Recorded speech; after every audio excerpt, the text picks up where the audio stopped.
Capítulo 1253. Somente quando Cláin estava prestes a chegar ao final do lance de degraus de pedra é que os dois guardas dos Cavaleiros Prateados do lado de fora da corte do Rei Gigante reagiram. Eles viraram a cabeça enquanto o brilho laranja atrás dos visores piscava 2 vezes, como se confirmasse a identidade do visitante. Além disso, tiveram um momento de confusão. Metade do rosto de Cláin era normal e a outra metade era assustadora. O lado direito de sua boca se curvou exageradamente. Os vermes transparentes à sua esquerda se torceram lentamente, revelando um sorriso assustador e indiferente. Tude. Com o pé direito cruzando o degrau final, ele chegou à plataforma onde ficava a corte do Rei Gigante. De repente, uma rachadura branco-prateada apareceu na testa de Cláin enquanto incontáveis raios prateados eram emitidos de seu corpo. Todo o seu corpo se despedaçou instantaneamente em pedaços de carne e sangue. Esses fragmentos flutuaram e rapidamente se afinaram e desapareceram, transformando-se em pedaços de papel. Vários clans, de cartola e sobretudo preto, apareceram um após o outro em pontos diferentes. No entanto, todos foram dilacerados pelos raios da espada prateada. Alguns deles degeneraram em ilusões, enquanto outros se transformaram em figuras de papel. Neste momento, uma pessoa apareceu de repente do lado de fora da porta principal da corte do Rei Gigante, onde 2 guardas haviam desaparecido. Era uma boneca enorme vestida com um vestido longo escuro e complicado, com vinhas malignas enroladas nela. Reinette Tainiker. Quando Cláin subiu os degraus de pedra, a pessoa que ele convocou não era outra senão a senhorita Mensageira. No entanto, ela apareceu na forma espectro, então Colin e Liade, Lovia e Derek não a viram. Neste momento, os 2 cavaleiros prateados que esconderam suas más intenções e se esconderam com a ajuda da luz estavam perseguindo Cláin por instinto. Eles já haviam exposto seu paradeiro após as prolongadas observações da potência em nível de anjo. Os brilhantes olhos vermelhos de Reinette Tainiker refletiram imediatamente uma área aparentemente vazia. Houve um flash de luz e um coelho branco saltou de repente do nada. Ele saltou e circulou pela área, seus olhos anormalmente insípidos. Imediatamente depois disso, a senhorita Mensageira deu um passo à frente e desapareceu. Em outra área, o cavaleiro restante de armadura prateada apareceu. Suas ações se tornaram rígidas e lentas. Ele havia sido possuído por um espectro. Cláin, que se usou como isca, parou de teleportar. Ele pressionou a mão no peito e fez uma reverência muito cerimonial. Eu encontrei vocês 2. Eu desejo tudo de bom. Ele endireitou o corpo, levantou a mão direita e estalou os dedos. Estrondo. O coelho de pelo branco explodiu de repente, espalhando sua carne por todo o chão.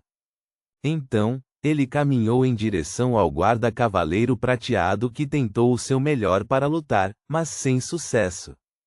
Quando as 2 figuras se cruzaram, a projeção histórica de Reinette Tainiker retornou à névoa da história, enquanto o cavaleiro prateado seguiu de perto Cláin e muito obedientemente retornou à beira dos degraus de pedra com ele. Ele já havia se tornado a marionete de Cláin.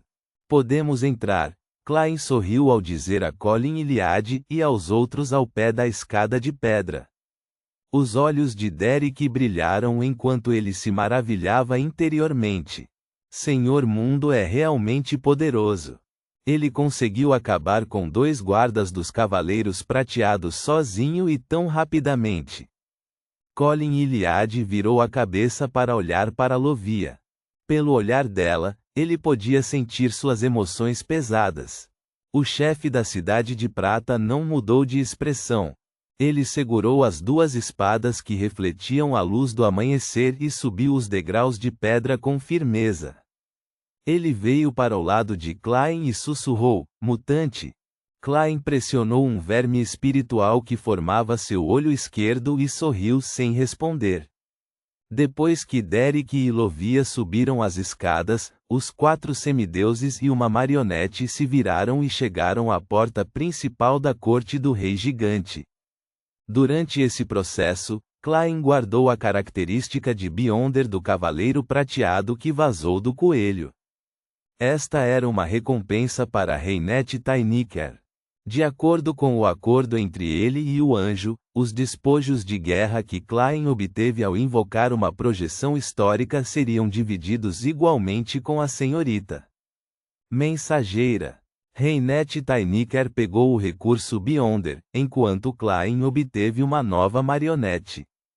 Ele olhou para a porta principal e fez o guarda-cavaleiro prateado, que era muito mais alto que ele, dar alguns passos à frente e enfiar a espada no chão. Então, o cavaleiro prateado se abaixou e estendeu as mãos para pressionar a porta que tinha dezenas de metros de altura. Depois de um som estridente e pesado, a porta com marcas douradas se abriu lentamente. Neste momento, o sol no céu saltou e toda a corte do Rei Gigante congelou em um crepúsculo laranja avermelhado. A enorme porta se abriu cada vez mais rápido, e a cena interna foi gradualmente revelada a Klein e companhia. Uma estátua branco-acinzentada estava coberta por uma luz vermelho e laranjada. Inúmeras escadas se estendiam por trás da porta até a residência mais alta e magnífica do Rei Gigante. No caminho não houve obstáculos. Havia palácios e torres em ambos os lados. Estátuas gigantes cobertas por armaduras cor de ferro ficavam em frente a diferentes edifícios, guardando o caminho que levava às residências do deus. É hora de vocês se apresentarem. Klein virou a cabeça para o lado e deu um sorriso exagerado para Colin Iliade e Lovia. O ex-caçador de demônios, Colin, assentiu levemente sem qualquer objeção. Atrás de Lovia, apareceu uma figura ilusória coberta por uma armadura prateada com olhos vermelhos escuros e vários metros de altura. Pá, pá, pá! As estátuas gigantes em ambos os lados da escadaria do Reino Divino emitiam raios branco-prateados enquanto produziam sons estridentes. As flores prateadas que desabrochavam continuavam se espalhando para cima como se estivessem dando as boas-vindas aos convidados. Em pouco tempo, 3 cavaleiros prateados, Colin Iliade, a alma pastada por Lovia e a marionete controlada por Klein, limparam as estátuas gigantes que guardavam a escadaria do Reino Divino, deixando apenas a área mais próxima da residência do Rei Gigante. Eles não tentaram isso por cautela. Naquele momento, 2 figuras voaram para fora do palácio do Rei Gigante e deslizaram em direção aos 3 cavaleiros prateados. Uma tinha o rosto sombreado, cabelos pretos e encaracolados que chegavam aos ombros e um par de asas negras nas costas. A outra era uma sombra pura que se distorcia para os lados de vez em quando. Eles eram Enune, que sofreu mutação em algum momento, e a sombra de Klein, ambos sob a influência do Anjo Negro. Reticências. No campo de batalha cheio de névoa espessa, uma camada de escamas de dragão branco acinzentadas apareceu de repente no corpo de Audrey. Isso foi o resultado de ela ter visto algo que não deveria ver. Mesmo com a névoa bloqueando sua visão, criaturas de alto nível no nível de anjo ainda poderiam corromper e danificar os seres vivos que os vissem. Como uma semideusa do caminho do espectador, Audrey imediatamente retraiu o olhar e acalmou sua mente para evitar perder o controle. Enquanto seus pensamentos corriam, ela deu alguns passos para trás e usou a invisibilidade psicológica para se esconder na névoa espessa. Ela não tinha pressa em se infiltrar no acampamento das forças aliadas de Intis e Feisak. Ela estava esperando por uma oportunidade, uma que acreditava que definitivamente apareceria. O tempo passou tão devagar que Audrey imaginou que havia parado.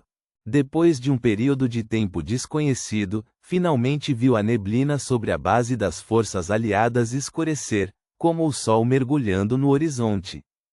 A noite começou a governar este mundo. Silenciosamente, os soldados e oficiais de Intis, Fezak fecharam os olhos e adormeceram. Isso incluiu muitos outros Beyonders.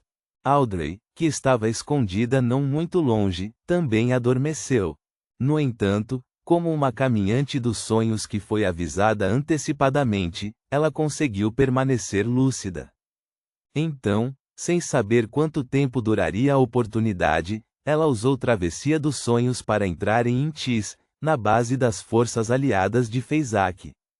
Ela caminhou entre os soldados e secretamente deixou para trás as sementes de uma praga mental. Essa praga poderia fazer com que o infectado entrasse em pânico, ficasse nervoso e desmoronasse emocionalmente. Era difícil ser acalmado com métodos normais. Zum! O som de uma buzina perfurou as lacunas entre a realidade e os sonhos, destruindo o mundo nebuloso e despertando os soldados e oficiais.